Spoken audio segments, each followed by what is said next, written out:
C'était, comme je l'ai dit, une présentation extrêmement utile, bien conçue et prosaïque de la réalité des choses.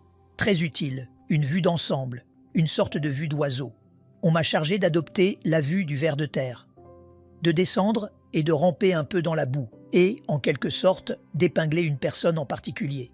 Je ne sais pas très bien pourquoi on m'a confié cette tâche, mais lorsque j'aurai terminé l'introduction de ce petit exposé, vous aurez peut-être l'impression d'avoir besoin d'être nettoyé à la lance d'incendie, car vous aurez sans doute été un peu éclaboussé par la boue. Mais j'espère qu'il sera utile de le faire.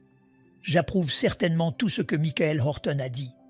Je pense que c'est une analyse absolument exacte et replacée dans une perspective historique. Il n'y a pas grand-chose de nouveau. C'est la même vieille rengaine, mais nous en avons simplement fait une forme d'art sophistiquée en Amérique. Nous comprenons tous cela, et nous avons eu un aperçu général du fait que cela fait partie de la vie de l'Église. On peut le constater dans ces observations générales, mais on peut aussi le noter dans des observations beaucoup plus spécifiques. Ces dernières années, des gens sont venus me dire à quel point ils avaient été grandement et spirituellement transformés par la lecture d'un livre intitulé « Le secret ». Vous l'avez peut-être vu dans une librairie d'aéroport, écrit par Rhonda Byrne. Il s'est vendu, et se vend toujours d'ailleurs, à des dizaines de millions d'exemplaires. Pendant un temps, il se vendait à 150 000 exemplaires par mois, ce qui est plutôt bien. Le secret est un livre basé sur le panthéisme oriental, je suppose qu'on pourrait dire. Toutes les choses ne font qu'un. Vous ne faites qu'un avec l'univers. Nous sommes la lumière. Nous sommes le « je suis ». Nous sommes la vérité. Nous sommes Dieu. C'est un peu de ces absurdités à la Eckhart Tolle. Mais l'attrait du secret est que vous avez en vous la force, l'énergie, le pouvoir de créer le genre de vie que vous voulez.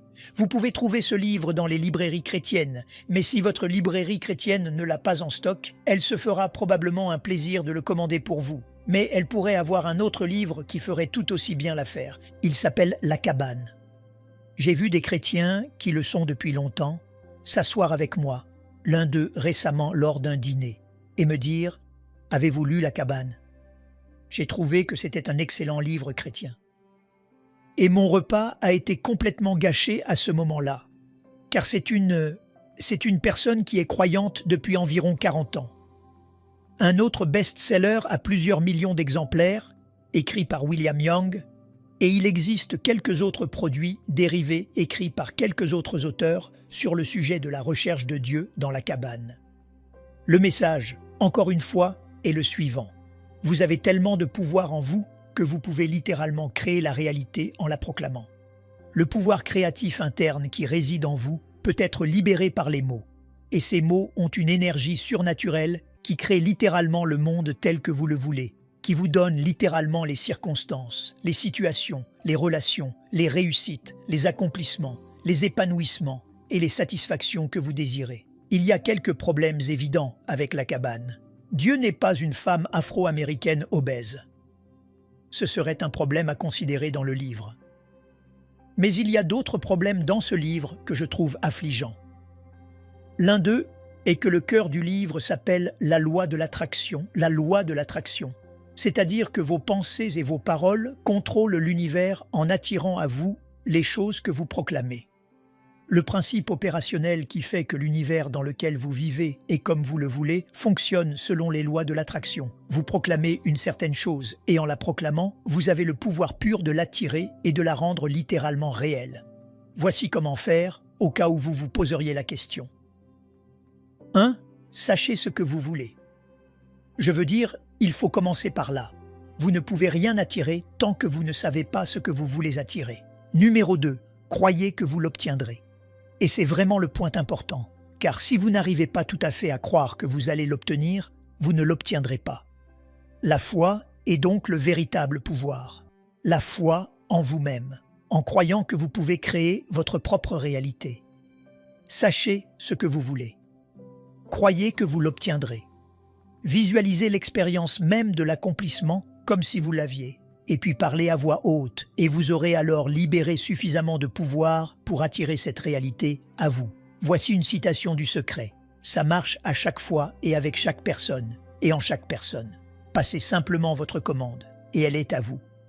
et vous dites « Comment quelqu'un peut-il croire ça? Comment quelqu'un peut-il être assez stupide pour croire ça ?» Que vos pensées et vos paroles créent le monde pour s'adapter à vous, que la réalité est littéralement le résultat de votre propre décision, que ce que vous pensez, ce que vous croyez, ce que vous visualisez, ce que vous proclamez se réalisera réellement. C'est ce qui est dit dans le secret, et c'est ce qui est dit dans la cabane. Vous allez réorganiser l'univers. Pour le dire autrement, en empruntant peut-être quelques termes théologiques, vous êtes responsable de la providence, pas Dieu. Vous avez le pouvoir. Vous avez l'énergie de l'univers. Ce sont des citations. Vous créez votre monde. Vous êtes le concepteur de votre destinée. Vous êtes l'auteur de votre histoire ou de votre film, ainsi que la vedette. Le résultat est ce que vous choisissez. La foi est donc cette force créatrice puissante, personnelle, cette énergie surnaturelle qui surmonte toute contrainte, objection et résistance, et vous donne littéralement exactement ce que vous voulez, comme vous le voulez, et vous pouvez avoir tout ce que vous désirez. Et au fait, avez-vous déjà consulté la liste des désirs? Vous savez ce qui apparaît sur cette liste? Je l'ai vérifiée et je n'y vois pas l'humilité.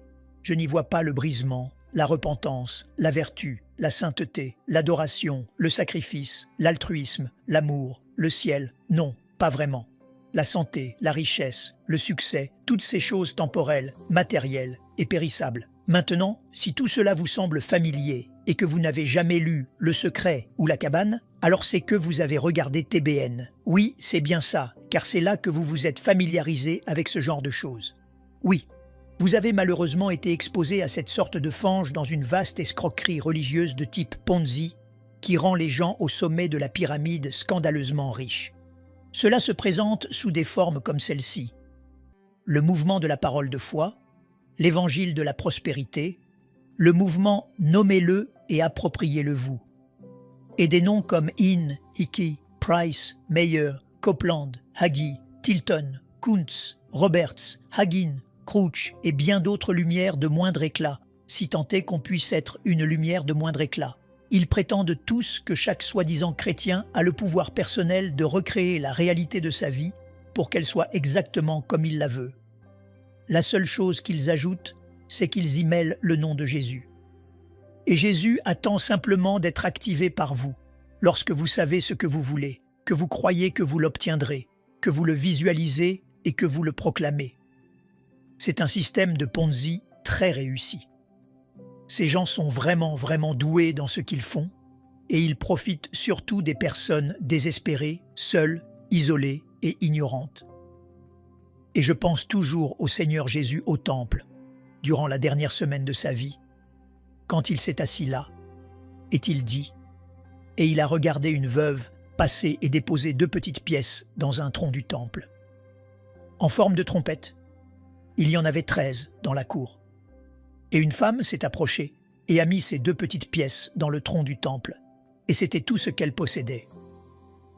Vous vous souvenez de cela? Et nous pensons que c'est une illustration du don sacrificiel. Ce n'est pas une illustration du don sacrificiel. Ce n'est pas une vertu de donner tout ce que l'on a pour ensuite rentrer chez soi et mourir. Ce n'est pas ce que Dieu vous demande, mais c'est ce que le système exigeait d'elle. Et les paroles suivantes qui sortirent de la bouche de Jésus furent celles-ci. « Pas une pierre de cet endroit ne restera sur une autre. Cette religion qui fait cela va s'effondrer. » Dieu a exercé son jugement ce jour-là, alors que Christ regardait cette veuve déposer ses 2 dernières pièces dans un ultime effort pour acheter la bénédiction de Dieu, acheter le ciel et la vie éternelle. Car c'était ce que proposait ce système frauduleux, qui rendait les gens au sommet, à savoir les Sadducéens corrompus, honteusement riches aux dépens du peuple. Et il n'est guère étonnant que notre Seigneur ait purifié ce lieu à 2 reprises. Toute religion qui profite des malades, des pauvres et des faibles tombe sous le jugement divin. Jean, chapitre 2, dit « N'aimez point le monde, ni les choses qui sont dans le monde. Car tout ce qui est dans le monde, la convoitise de la chair, la convoitise des yeux et l'orgueil de la vie, ne vient point du Père, mais vient du monde. Et tout cela passe. C'est la stratégie de Satan. Pensez-y dans Matthieu chapitre 4 et Luc chapitre 4. Lorsque notre Seigneur a été tenté par le diable, qu'a-t-il fait? Il a fait appel au désir du cœur du Seigneur en dehors, sur le moment, en dehors de la volonté de Dieu pour ce moment. Tu ne devrais pas avoir faim. Tu devrais être rassasié. Tu ne devrais pas être rejeté.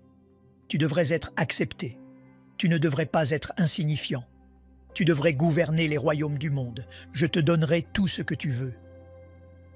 Et chaque fois, il a répondu par l'Écriture, n'est-ce pas?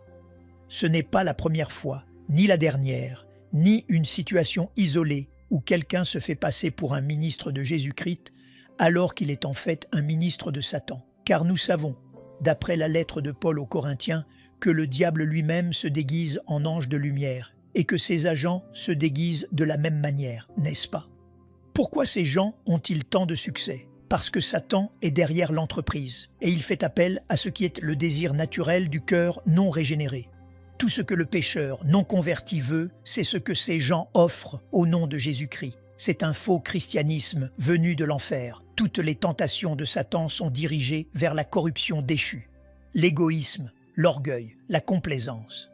Dans ce système, il n'y a aucune compréhension biblique de Dieu, il n'y a aucune compréhension biblique de l'homme, et certainement aucune compréhension biblique du péché. Si nous parlions un instant de la doctrine de la dépravation totale, vous pourriez la comprendre simplement comme l'incapacité et le refus universel de l'homme de venir à Dieu. Il est à la fois incapable et réticent. Nul homme ne cherche Dieu, et nul homme n'a la capacité de venir à Dieu. Il est à la fois incapable et réticent. Il ne s'intéresse pas à Dieu. Il est bien plus intéressé par ce que Satan peut lui donner dans cette vie, n'est-ce pas? C'est pourquoi tout cela est si attrayant. Tous les hommes sont à la fois réticents et incapables d'offrir quoi que ce soit de digne à Dieu qui pourrait d'une manière ou d'une autre plaire à Dieu ou amener Dieu à les bénir. Cette notion que vous avez tant de bonté en vous que vous pouvez littéralement proclamer vos désirs et que Dieu sort en quelque sorte de la petite lampe du génie pour vous donner tout ce que vous désirez parce que vous êtes une personne si noble, créée pour être un gagnant et un champion, est un mensonge tout droit sorti de l'enfer. Et ce mouvement ne comprend pas la dépravation. Et c'est là que toute compréhension des doctrines de la grâce doit commencer. La doctrine de la dépravation totale, l'incapacité et le refus de quiconque de venir à Dieu est la doctrine la plus attaquée, que ce soit intentionnellement ou par ignorance. La doctrine la plus attaquée est celle qui dit que l'homme ne peut rien faire, car toutes les autres religions du monde, à l'exception du vrai christianisme, disent que l'homme peut et doit faire quelque chose. Il n'y a que deux religions dans le monde, l'accomplissement divin et l'accomplissement humain.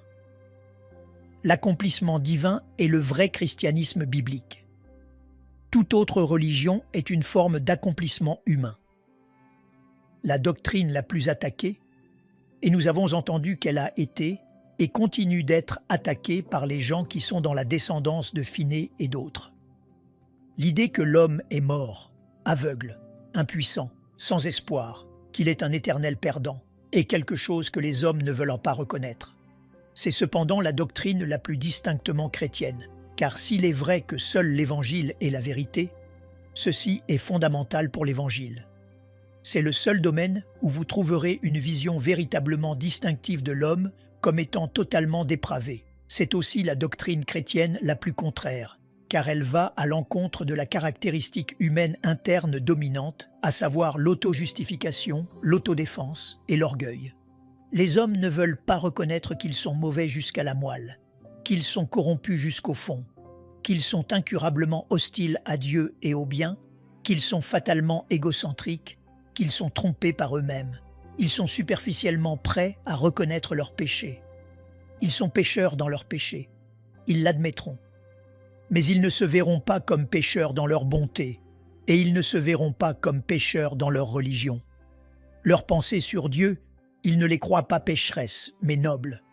La fausse religion devient alors le plus trompeur et le plus odieux de tous les péchés, et constitue bien sûr une violation du premier et du plus grand commandement. La religion n'annule pas la doctrine de la dépravation totale. Elle l'approuve. Selon l'Écriture, le Seigneur n'offre pas aux pécheurs ce qui les a servis déjà, leurs propres convoitises et désirs. Le Seigneur offre aux pécheurs l'Évangile, et avec lui, l'espoir d'être sauvé de ce qu'il a servi. L'Évangile appelle le pécheur à fuir, à se renier, à fuir le jugement, à mourir à tout ce qui est dans le monde, à échapper à l'enfer et à gagner le ciel. Dans le mouvement du Dieu en soi, vous changez votre propre vie. Vous n'avez pas besoin de Dieu, vous n'avez pas besoin de Christ, vous n'avez pas besoin de la croix. Vous avez le pouvoir en vous de tout faire. Satan offre les plaisirs du péché pour un temps, mais si vous êtes un enfant de Dieu, pardonné et en route pour le ciel, cette vie n'est pas votre meilleure vie. C'est bien, ce n'est pas notre meilleure vie. En fait, je ne veux même pas investir trop d'espoir dans ce que cette vie peut être. Et vous, c'est assez décevant. Et j'en ai connu le meilleur, mais plus je vieillis, plus l'accumulation de déceptions devient grande. Les gens me disent parfois « Vous n'êtes plus aussi drôle qu'avant ». Et ma réponse est « La vie n'est plus aussi drôle qu'avant ». Bien sûr, j'étais drôle quand j'avais 18 ans. Tout était drôle quand j'avais 18 ans. Et c'était assez drôle quand j'avais 25 ans. Ce n'est plus si drôle maintenant. Et ce n'est pas à cause de ce qui se passe à distance.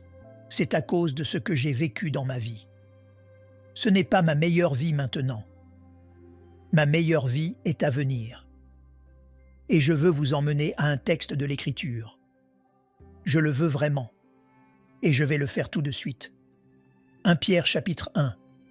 Et bien sûr, j'avais la résurrection à l'esprit en me préparant pour la semaine prochaine. Ce passage est un passage si merveilleux. 1 Pierre chapitre 1, versets 3 à 5. Je veux tourner la page, oublier ce que nous avons entendu jusqu'à présent et regarder un texte de l'Écriture qui met notre attention là où elle doit être. Pour ceux qui sont vraiment les enfants de Dieu en Christ, c'est le pire que nous connaîtrons jamais, c'est le pire que nous vivrons jamais. Notre meilleure vie est à venir quand cette vie sera terminée. Et quoi que soit cette vie, elle n'est pas digne d'être comparée, n'est-ce pas? C'est pourquoi l'apôtre Paul dit « Nous regardons à ce qui est à venir ». J'aime toute cette section dans 2 Corinthiens, chapitre 4 et jusqu'au chapitre 5, où il célèbre la vie à venir. Mais Pierre le fait aussi. Laissez-moi lire ces versets. C'est essentiellement une doxologie au début de son épître.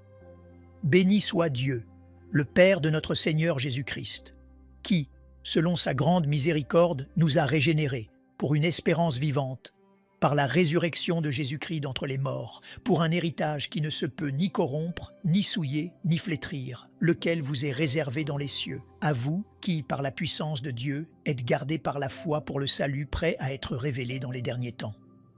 Maintenant, vous savez où nous allons, n'est-ce pas? Pierre écrit à des croyants dispersés. Ils sont des étrangers, et ils sont identifiés comme tels dès le début de ce chapitre. À ceux qui sont étrangers et dispersés, qui sont élus selon la prescience de Dieu. Ce sont donc les élus qui sont dispersés. Ils sont étrangers dans le monde. Ils sont clairement sous la persécution. Cela ressort tout au long de l'épître. Chapitre 2, verset 20. En effet, quelle gloire y a-t-il à supporter de mauvais traitements pour avoir commis des fautes? Mais si vous supportez la souffrance lorsque vous faites ce qui est bien, c'est une grâce devant Dieu. Et c'est à cela que vous avez été appelés à souffrir pour la justice. Et cela devient un thème tout au long de cet épître. Chapitre 3, verset 13. Et qui vous maltraitera si vous êtes zélés pour le bien? D'ailleurs, quand vous souffririez pour la justice, vous seriez heureux.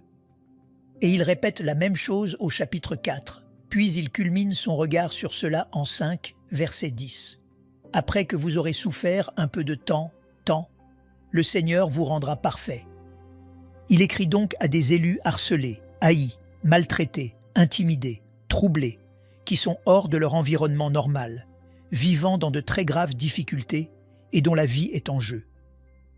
Il ne leur dit pas « Au fait, si vous pouviez juste trouver en vous le pouvoir intérieur de visualiser une vie meilleure, vous pourriez créer votre monde tel que vous le voulez. » C'est ridicule. Il appelle plutôt à une doxologie. Il les appelle à élever leur cœur dans la louange, une louange jubilatoire, une adoration jubilatoire de Dieu qui leur a promis la joie éternelle, la bénédiction éternelle. Il les appelle et nous appelle à adorer Dieu maintenant, pour la vie à venir. La doxologie est centrée sur une grande réalité, et c'est au début du verset 4. Remarquons simplement l'expression « pour un héritage », et dans l'original, le verbe n'y est pas. Il se concentre sur notre héritage. Le mot signifie essentiellement un don pleinement réalisé et possédé. Il ne se réfère pas au titre de quelque chose, mais à sa réalité. Vous avez un héritage. C'est un héritage déjà possédé.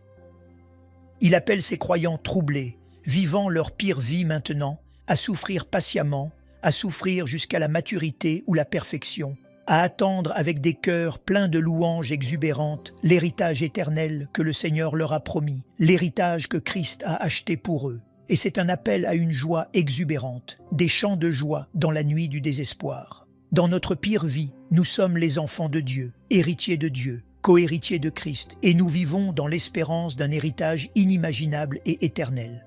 Nous sommes comme comme un jeune prince enfantin, qui est le possesseur du royaume parce que le roi est mort, mais jusqu'à ce qu'il devienne mature, il ne pourra pas saisir l'énormité de son héritage. Nous n'avons qu'une petite compréhension. Comme des enfants du grand roi éternel, nous n'avons aucune compréhension réelle et complète de ce que nous recevrons au temps de Dieu. Trop d'attente dans le présent volera cette joie. Parfois, lorsque nous parlons aux pasteurs, nous parlons d'épuisement professionnel ministériel. Et certaines personnes ont suggéré que c'est un problème de déception avec les gens. C'est un problème parce que certains pasteurs sont assiégés à cause de la façon dont ils sont traités. D'après mon évaluation de l'épuisement professionnel ministériel, de la lassitude à bien faire, ce n'est pas tant lié à ce que les gens vous font qu'à ce que vous attendez d'eux. Et plus vos attentes sont basses, moins vous risquez d'être déçus. Et si vous comprenez dès le début que vous êtes un vase de terre, cela aide.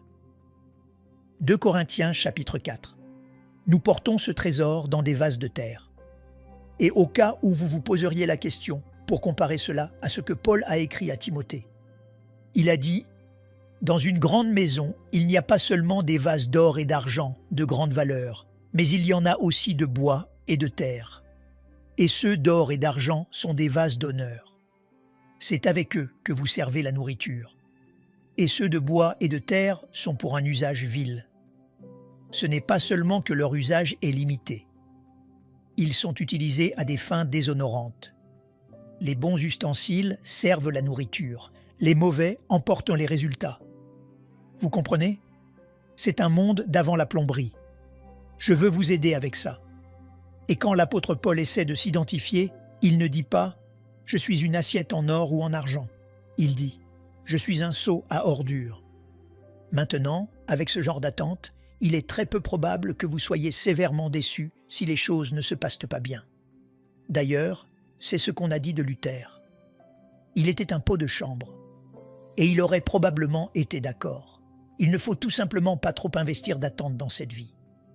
Ce n'est pas votre meilleure vie maintenant, mais si vous voulez en tirer le meilleur parti, comprenez cela. Et ne vous bercez pas d'illusions avec quelque idiotie, pensant que par la visualisation et une certaine énergie de foi en vous, vous pouvez recréer votre monde. Sinon vous allez vous planter lamentablement. Et s'il vous plaît, arrêtez d'envoyer de l'argent aux personnes au sommet de cette combine si vous le faites. Paul dit dans Éphésiens chapitre 1, verset 18 « Et qu'il illumine les yeux de votre cœur, pour que vous sachiez quelle est l'espérance qui s'attache à son appel, et quelle est la richesse de la gloire de son héritage. » Paul dit « Je ne vous dis pas que vous devriez chercher quoi que ce soit ici. Vous devez tout chercher dans la vie à venir. Je veux que vous saisissiez ce qui vous attend. À quoi cet héritage est-il lié?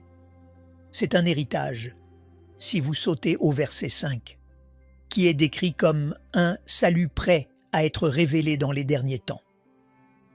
Je pense que nous comprenons tous qu'il y a 3 dimensions au salut, n'est-ce pas? Nous avons été sauvés de la peine du péché par l'œuvre de la justification au moment de la foi et de la régénération. Nous sommes en train d'être sauvés de la puissance du péché par le processus de sanctification par l'Esprit de Dieu, à travers la parole. Nous serons un jour sauvés de la présence du péché par la glorification. Nous comprenons toute la portée du salut, de sorte que nous comprenons ce que cela signifie quand il est dit que c'est un salut prêt à être révélé, pleinement dévoilé seulement au dernier temps, n'est-ce pas? Nous ne sommes pas encore entrés dans la plénitude. Nous sommes plus près, dit Paul, que lorsque nous avons cru pour la première fois, mais nous ne sommes pas encore arrivés. Néanmoins, ce que nous voulons faire, c'est garder notre attention, nos yeux, les yeux de notre cœur sur cette gloire finale, la richesse de la gloire de son héritage. Qu'est-ce que cela signifiera? On entend toutes sortes de choses quand on parle aux gens du ciel. Certains disent « Je ne sais pas à quoi ressemblera le ciel. Je m'ennuierai au bout d'un moment. Je ne sais pas ce qu'on fera là-haut. Si on joue à un jeu, tout le monde gagnera. Tout le monde sait. Je ne peux pas arriver à une fête et raconter quelque chose que personne n'a entendu. Je ne peux pas expliquer quelque chose que personne ne sait. Qu'allons-nous faire? Ça a l'air ennuyeux. » Et j'ai entendu des gens dire « Eh bien, je pense que quand nous y arriverons, nous serons surpris de voir qui n'est pas là et qui est là. » Et ma réponse à cela est « Je ne pense pas que ce sera la question. Je pense que quand nous y arriverons, nous serons surpris d'y être. Je vais être choqué. Comment cela a-t-il pu arriver? Une grâce au-delà de toute compréhension. Mais que signifie aller au ciel? Quand les gens me demandent « Qu'est-ce qui est attrayant au sujet du ciel ?» Je suis d'accord avec les perles pour porte et vous savez, la cité cubique de la Nouvelle Jérusalem, les couches d'or transparent et toutes ces sortes de choses. Mais ce qui m'attire le plus au sujet du ciel, c'est l'absence de la malédiction, l'absence du péché, l'absence de la décomposition, tous les effets de la chute et de la corruption, l'absence de conflit, de douleur, de souffrance, de chagrin, de larmes, de discipline, de haine, d'incompréhension, de faiblesse, d'échec, tout cela. Je ne peux décrire le ciel qu'en termes de négatif, car je ne sais pas quelle serait la description positive de l'absence de ces choses, si ce n'est une sainteté parfaite et une joie parfaite, une joie sans limite, une sainteté sans limite, une paix sans borne, prête à être révélée au dernier temps. Paul arrive à la fin de sa vie dans 2 Timothée chapitre 4. Et, vous savez, il a eu une période vraiment difficile. Les gens l'ont abandonné, n'est-ce pas? Il dit là, « Dans ma première défense, personne ne m'a assisté. » C'est un peu difficile à croire, n'est-ce pas? Tous ceux qui se sont convertis, vous savez, dans le monde des gentils, étaient en quelque sorte liés à Paul. Et il dit même à Timothée, « Tous ceux qui sont en Asie m'ont abandonné, excepté la maison d'Onésiphore. » Et puis il dit, « Personne ne m'a assisté dans ma première défense. » Mais dans 2 Timothée chapitre 4, verset 18, il dit, « Le Seigneur me délivrera de toute œuvre mauvaise, et il me sauvera pour me faire entrer dans son royaume céleste. » C'est notre perspective qui doit être celle-là. Notre héritage est un salut prêt à être révélé au dernier temps, l'épopée finale. Pour nous, c'est la mort ou le retour triomphant et glorieux de Christ. C'est une cause de louange. Et nous retournons donc au début du verset 3, « Béni soit », et il continue dans cette merveilleuse doxologie. Regardons-la d'un peu plus près. « Béni soit Dieu ». C'est une expression très juive. « Béni soit Dieu ». Je pense au psaume 103, « Mon âme bénit l'Éternel ». Ou au psaume 34, « Je bénirai l'Éternel en tout temps ». C'était une expression très courante que les Juifs utilisaient en introduction de leur culte. Mais il y a quelques composantes qui se dégagent de ce début. « Béni soit » et maintenant je veux vous montrer une poignée de points ici, juste pour que vous puissiez accrocher vos pensées à ces crochets. Nous lisons sur la source de notre héritage. Nous offrons cette louange à cause de notre héritage. Décomposons-le en la source, le motif, le moyen, la nature, la durée et même la garantie de notre héritage. La source de notre héritage. Béni soit Dieu, le Père de notre Seigneur Jésus-Christ. Béni soit Dieu, le Père de notre Seigneur Jésus-Christ. Dans l'Ancien Testament, Dieu est connu comme le Créateur. Dieu est connu comme le Rédempteur d'Israël. Il est connu comme le Dieu et Père d'Abraham, d'Isaac et de Jacob. Mais maintenant, Dieu doit être connu comme le Dieu et Père de notre Seigneur Jésus-Christ. C'est une désignation répétée de Dieu à travers les épîtres du Nouveau Testament, en particulier dans Éphésiens, Corinthiens et même dans Hébreux, le Dieu et Père de notre Seigneur Jésus-Christ. Ce que cela dit, c'est que Dieu est le Dieu qui est un avec le Seigneur Jésus-Christ. C'est essentiellement une expression qui fait suite à Jean chapitre 10, verset 29, « Moi et le Père, nous sommes un ». Le Dieu que nous adorons est le Dieu qui est le Père de notre Seigneur Jésus-Christ. En d'autres termes, vous n'adorez pas le Dieu vrai et vivant si vous ne l'identifiez pas comme étant un avec Christ. C'est le vrai Dieu qui est un avec Christ. Certains étudiants du Master's College sont allés en voyage de vacances de printemps à Salt Lake City pour témoigner auprès des Mormons, et ils se trouvaient au temple mormon. Et la contre-offensive à ces jeunes gens qui témoignaient était menée par des agents du mormonisme qui sont sortis et ont distribué des documents sur leur soi-disant théologie. Et il y avait des documents exaltant Christ comme sauveur.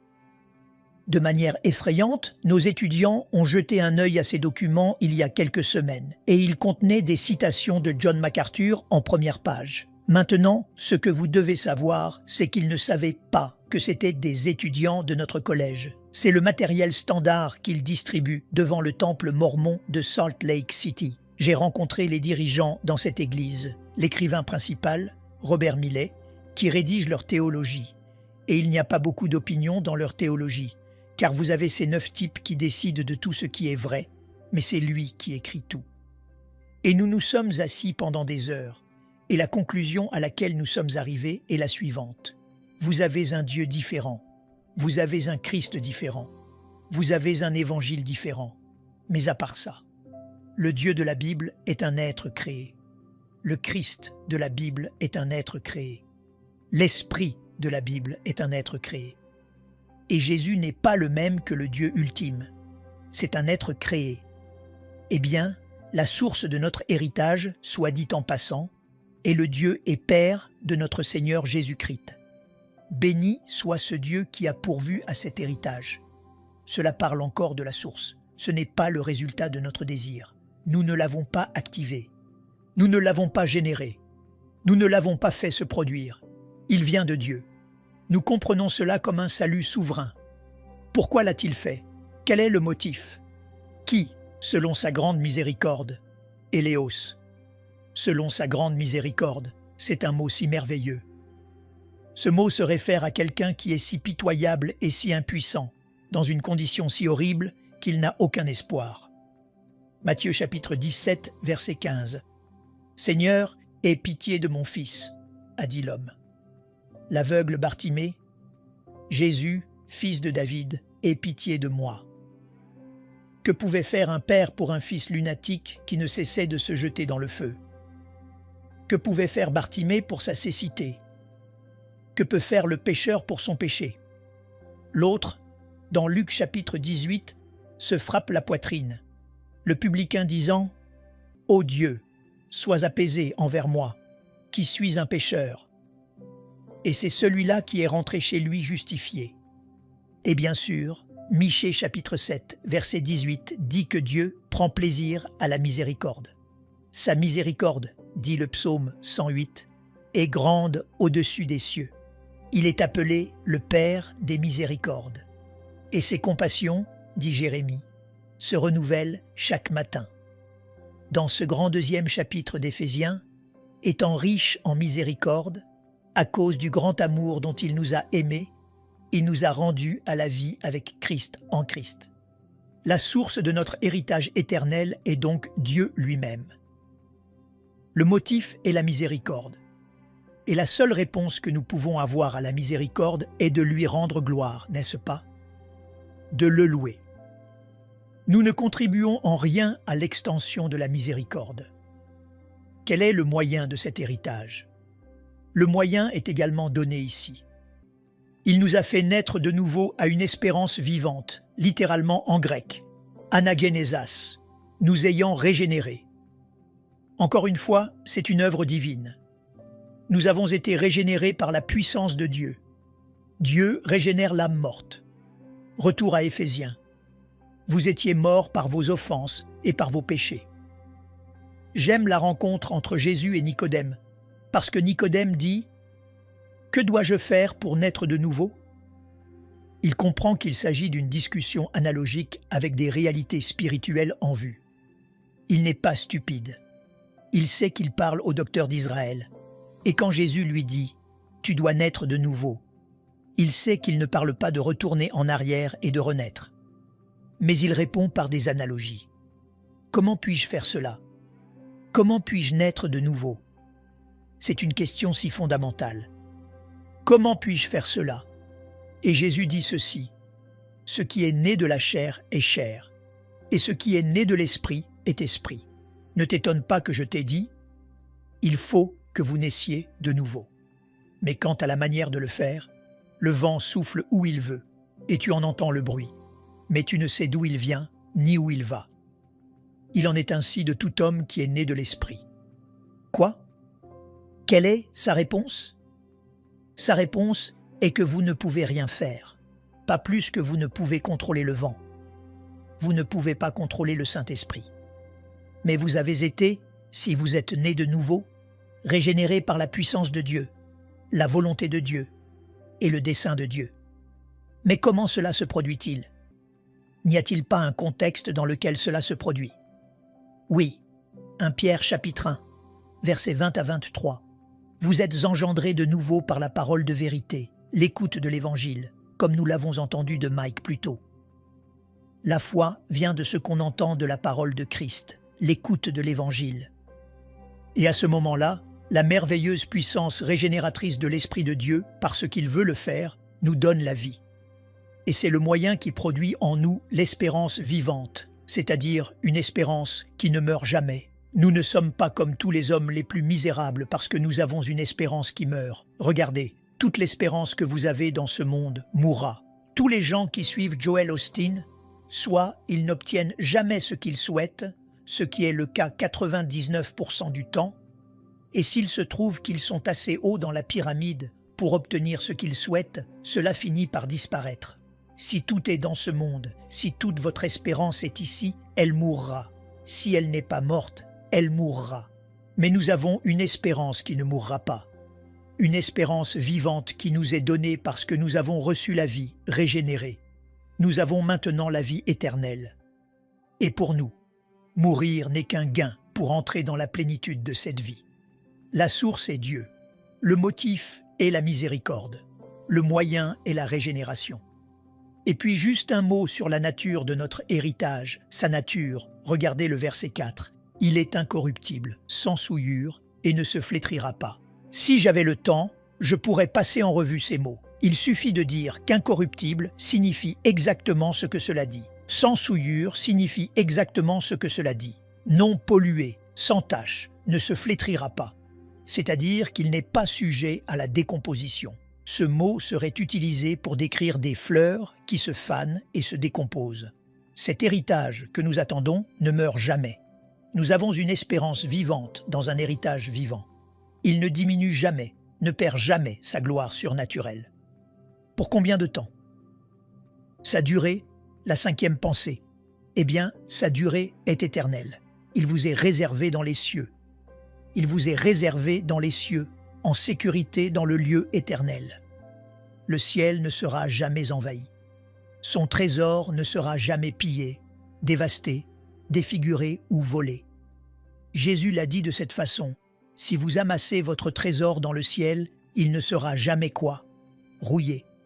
Les voleurs ne le déroberont jamais. Et vous ne serez, d'ailleurs, jamais disqualifiés, car votre héritage, verset 5, et vous avec lui, êtes protégés par la puissance de Dieu par la foi. La foi qu'il vous donne pour croire est une foi permanente, pas une foi temporaire. C'est la persévérance des saints, la sécurité du croyant. Les doctrines de la grâce se déversent simplement à travers ce texte merveilleux, merveilleux.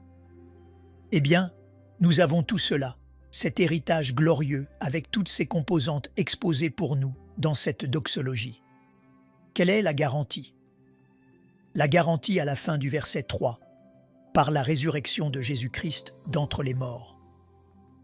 La croix est validée dans la résurrection.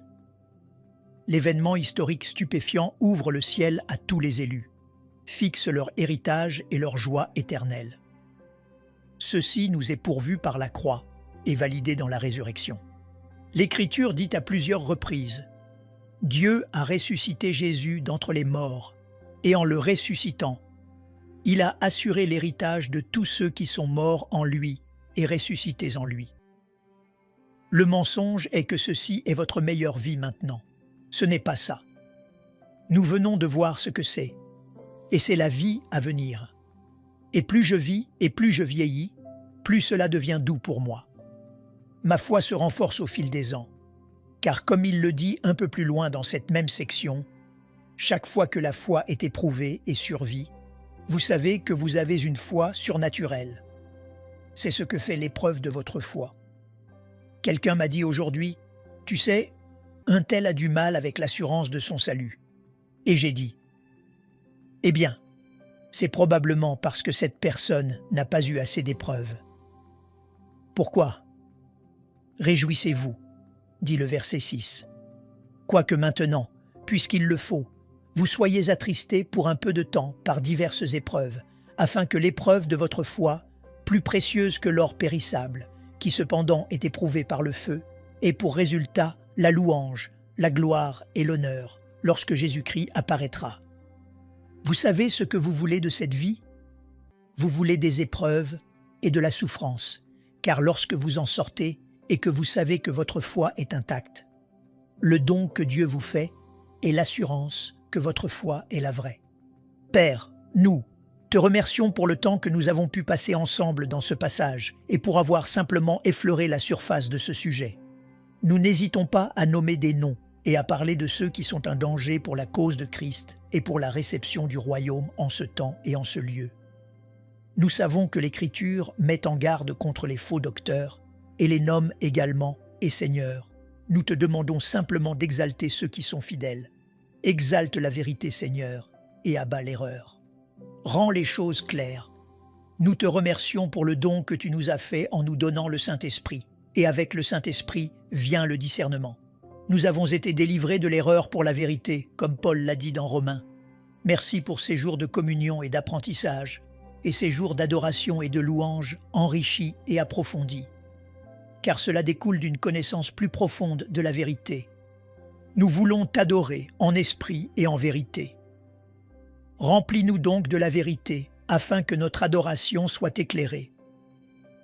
Plus nous en saurons sur toi, plus la louange s'élèvera de nos cœurs pour ta gloire. C'est notre prière. Nous prions au nom de Christ. Amen. Nous aimerions vous donner l'opportunité de faire de Jésus le Seigneur de votre vie. Voulez-vous bien prier avec moi? Dites, Seigneur Jésus, je me repens de mes péchés. Viens dans mon cœur. Je fais de toi mon Seigneur et Sauveur. Et merci, Seigneur, pour le baptême du Saint-Esprit en moi. Dans le nom de Jésus. Par cette simple prière, nous croyons que le Saint-Esprit vous conduit sur le chemin de la nouvelle naissance. Allez dans une bonne église dont le fondement est la parole de Dieu, passez par les eaux du baptême et donnez à Dieu la première place. Nous espérons de tout cœur que ce message vous encouragera. Si vous connaissez quelqu'un qui puisse être encouragé, s'il vous plaît, envoyez-le lui pour nous aider à atteindre plus de gens et à propager l'Évangile. Édifions le corps de Christ ensemble. Appuyez sur la cloche des notifications et merci infiniment de nous soutenir en vous abonnant à notre chaîne. N'hésitez pas à laisser vos requêtes de prière dans la section des commentaires. Sachez que même si vous ne voyez pas de réponse à votre requête, que ce soit sur YouTube, email, Facebook ou sur Messenger, nous avons prié pour vous. Nous invitons humblement le corps de Christ à soutenir chaque requête en écrivant une prière dans la section commentaires. Tenez-vous ferme dans la foi avec nous pendant que nous prions. Que la grâce et la paix du Seigneur Jésus-Christ soient avec vous tous et qu'il vous bénisse merveilleusement.